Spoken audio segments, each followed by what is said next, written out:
कहाणी लेखन story telling याचं सादरीकरण, या पाठाचं सादरीकरण आम्ही इथे करणार आहोत। धन्यवाद।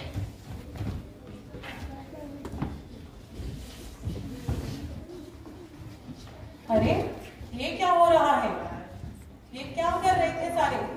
हाँ, गुड मॉर्निंग। Good morning. बैठ जाओ सारे। यहाँ क्या कर रहे थे चारों? हमने बार बार कहा है कि जब कक्षा में कोई ना हो तो आप सभी को अपनी जगह पर बैठकर दिए गए सारे कार्य को पूरा करना है, पर आप तो सारे आपस में झगड़ रहे हो। आलस करना, समय बर्बाद करना, आपस में झगड़ा करना, क्या यही सिखाया है? क्या इसी से तुम आगे बढ़ पाओगे? हाँ? और ये बार बार कहने से शायद ये बात समझ में नहीं आएगी। जरूरी से कुछ करके, कुछ सीख देकर कि तुमको सीख समझ में आएगी कि समय बर्बाद ना करके, आलस ना करके, झगड़े ना करके हमें अपने काम को आगे करना होता है। चारों यहीं खड़े रहेंगे। ये चारों एक एक बार करके बारी बारी से तोड़ने की कोशिश करो। जितने जोर से झगड़े कर रहे थे,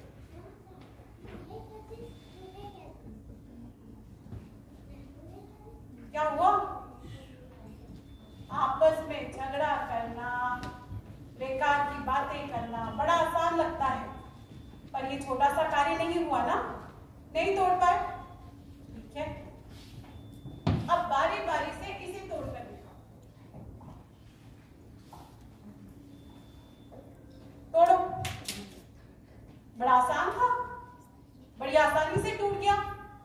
और इसे तोड़कर शायद मैं एक बात पूरी तरह समझा पाऊं कि जब गट्ठर दिया था तो बड़ा मुश्किल हुआ तोड़ना। सही? लकड़ी की गट्ठर को तोड़ना बड़ा मुश्किल हुआ। जब हमने एक एक करके दे दिया तो बड़ी आसानी से तोड़ दिया। सही? मुश्किल था या आसान था एक एक लकड़ी तोड़ना? आसान था।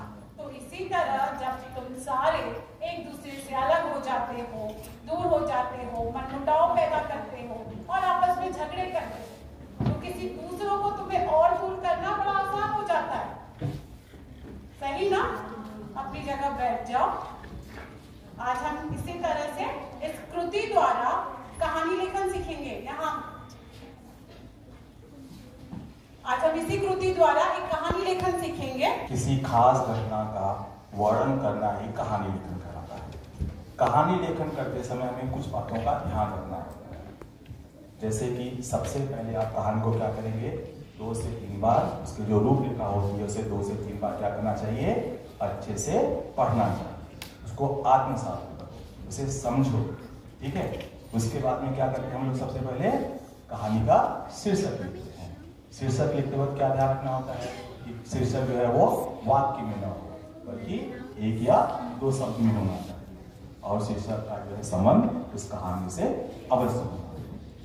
उसके बाद क्या होता है, शीर्षक के बाद क्या करते हैं हम लोग, प्रस्तावना लिखते हैं। ठीक है, तो प्रस्तावना लिखते वक्त 2-3 बातों का आपको ध्यान रखना है। जैसे पहला है क्या है, जगह का नाम, स्थान का नाम। ठीक है, उसके बाद भी क्या होता है, पात्र जो है उसमें उन पात्रों का के नाम लिखेंगे, और अंत में क्या करोगे, 1-2 वाक्य लिखिए जो पात्र हैं उनके क्या गुण हैं, क्या दोष है, उनकी क्या विशेषताएं हैं, किस तरह से आप क्या करेंगे, प्रस्तावना। ठीक है, प्रस्तावना लेखन के बाद में क्या था हमारा विषय विवेचन, मुख्य भाग कहानी का। आपको पता है बच्चों कि कहानी किस काल में लिखते हैं हम लोग, भूतकाल। वेरी गुड, कहानी के जो हम भूतकाल में लिखते हैं और वाक्य के अंत में था, थे, थी का हम लोग प्रयोग करते हैं। ठीक है बच्चों, अगर मैं आपसे पूछूं कि ये कौन सी फिल्म का डायलॉग है कि ये हाथ मुझे दे दे ठाकुर, कौन सा होगा, शोले, बराबर। और ये शाहरुख खान का आपने डायलॉग बहुत अच्छे से सुना होगा, क्या, कौन सा डायलॉग, कि जब किसी चीज को शिद्दत से चाहो तो मिलाने में मदद करती है, सारी सस्ती है, बराबर। सुना नहीं सुना है? तो आपने देखा होगा बच्चों की जो डायलॉग्स होते हैं वो क्या होता है, फिल्म को हिट करने में बहुत बड़ा योगदान देते हैं। उसी तरह से जो कहानी लेखन होता है, कहानी लेखन में पात्रों के जो बातचीत होते हैं, उन बातचीत को हम लोग क्या करते हैं, संवाद अर्थात डायलॉग के रूप में लिखते हैं। ठीक है, जो उनके डायलॉग्स होंगे, संवाद होंगे, उन्हें क्या करोगे आप डबल इन्वर्टेड कॉमा में लिखोगे। जहाँ पे विराम चिन्ह की जरूरत है वहाँ आप विराम चिन्ह का प्रयोग करोगे। और कहानी लेखन 3 से 4 परिच्छेद में हम लोग लिखते हैं। और अंत में जो है क्या होता है, हम लोग लिखते हैं सीख। कहानी से आपको क्या सीख मिली है वो सीख। समझ में आया आपको? समझा? नहीं समझा? नहीं समझा? ठीक है, देखते हैं कितना आपको समझ में आया। चलो हम लोग काम करते हैं, प्रस्तावना लिखन करते हैं। ठीक है, तो मैं पहला वाक्य बोलूंगा और आप लोग क्या करेंगे, आगे का प्रस्तावना पूरा करेंगे। ठीक है, जैसे अब मैं शुरुआत कर रहा हूँ, बोलता हूँ कि बहुत पुरानी बात है। ठीक है, तो मैंने आपको बताया था प्रस्तावना में, उसके बाद में क्या आता है, फर्स्ट वाक्य किसके बारे में लिखेंगे, फिर स्थान के बारे में। ठीक है, तो स्थान का नाम क्या लिखोगे, कौन बताएगा, बोलो बोलो। ढोलकपुर नाम का एक गांव था। स्थान का नाम आ गया सेकंड पॉइंट। फिर थर्ड पॉइंट क्या बोला था, पात्र का नाम। पात्र का नाम कौन बताएगा, बोलो। जेठालाल नाम का एक बूढ़ा किसान रहता था। और कौन पात्र हुए, बोलो। के 4 बेटे थे, रमेश, दिनेश, महेश और गणेश। हाँ, ठीक है, तो जो पात्र है उनके नाम लिखना आवश्यक होता है, जरूरी होता है। ठीक है, उसके बाद में थर्ड पॉइंट क्या क्या लिखेंगे प्रस्तावना में, वे चारों बेटे हमेशा आपस में लड़ाई झगड़ा करते रहते थे।